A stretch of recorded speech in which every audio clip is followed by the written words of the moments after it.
Hi, I'm Dave Kale. Welcome to this Christian Business Insights podcast show where my goal is to provide you with practical, actionable ideas to help you create businesses and careers of excellence and at the same time multiply your influence for the kingdom. I have been a Christian in business for over 30 years, and I have personally and contractually consulted with over 500 different sales organizations.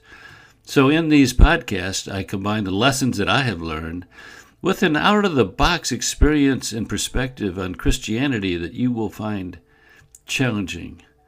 And we put that together to provide you with practical insights and ideas that you can use to live better and lead better.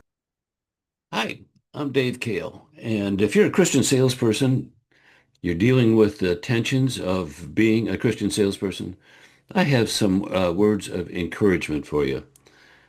When I first began my sales career, I had this thought. See if you don't agree. The thought was this is going to be tricky. And that was the thought I had when I was hired for my first business sales position as a new Christian. Here's the story. I was working with a recruiter and I'd interviewed for a position that I wanted. And according to the recruiter, all that remained was lunch with the hiring manager and an offer would be forthcoming. That's what he said. At lunch, the manager indicated that the person in the position before me was fired for lying on his expense form.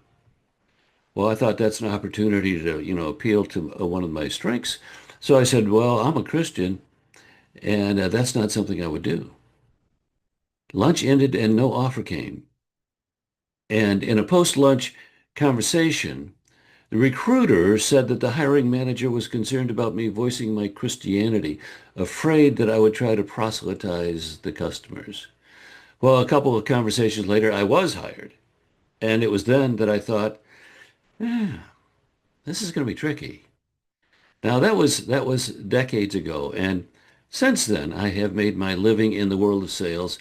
I had 7 different sales positions, eventually rose to sales manager and general manager, and then became a consultant and speaker, professional speaker and author in the world of sales. So I have been, my whole life has been involved in sales in one way or the other. And believe me, I have lived through the tricky stuff. I have made my mistakes, done some things I wish I hadn't done, learned some lessons. And I've got my personal story, by the way, in one of my books called The Heart of a Christian Salesperson. I'll put a link in the show notes. So I'm going to do a series of podcasts for Christian salespeople, and I share some of the lessons that I've learned along the way.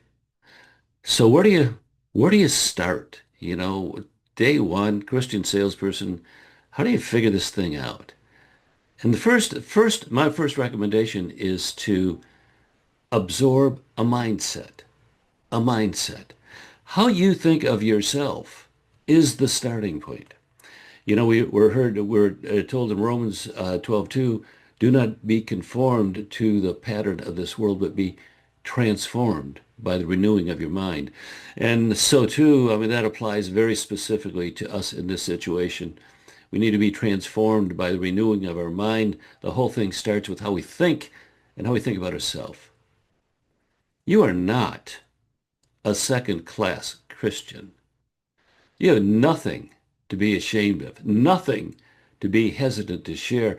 On the contrary, it's the opposite of that. You've been selected by God for a very special ministry.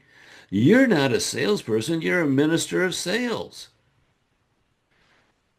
Ephesians 2:10 said, we are God's handiwork, created in Christ Jesus to do good works, which God prepared in advance for us to do. Now, what are those good works? Your job is a good work. See, God is salting the world with Christians. He has sprinkled you in the marketplace where you are.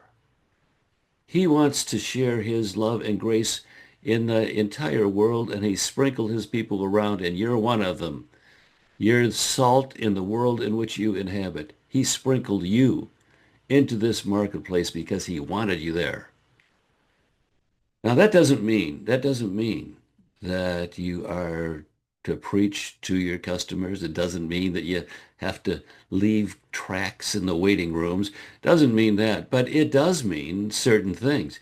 It does mean that you work to manifest the fruit of the Spirit in all of your conversations, in all of your dealings.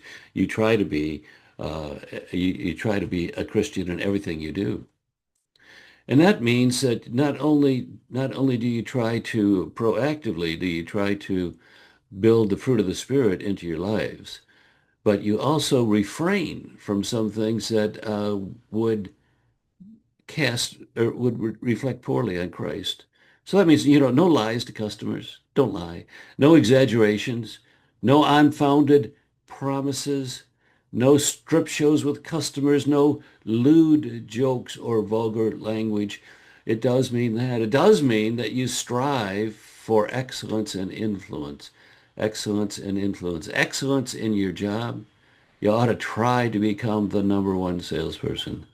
And influence. As you become excellent, you will gain influence, and you use that influence to salt the world for Christ. So excellence and influence that's your rallying cry. It does mean that you have prepared a response for when someone asks you why you are different. See, if you build the fruit of the Spirit into your life, if you act with discipline, if you act with morality and ethically, people will notice. And some people will ask you, hey, what is it with you? Or whatever. And Peter told us exactly what to do in 1 Peter 3:15. He said, always be prepared to give an answer to everyone who asks you to give the reason for the hope that you have.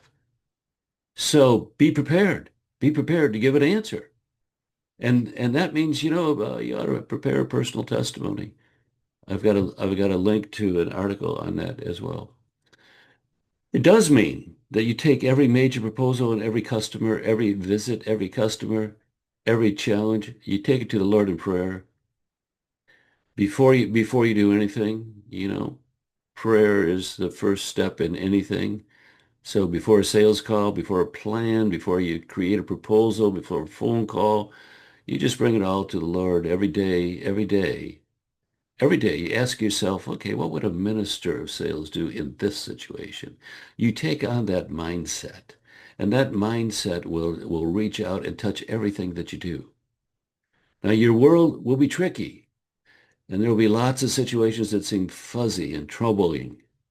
Celebrate those.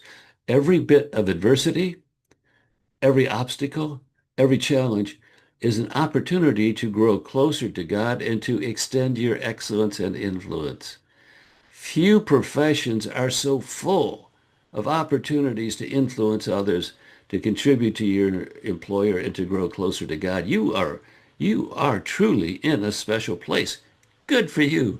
Congratulations. Embrace the mindset. You're a minister of sales. All right? Okay. Bye-bye. We're done.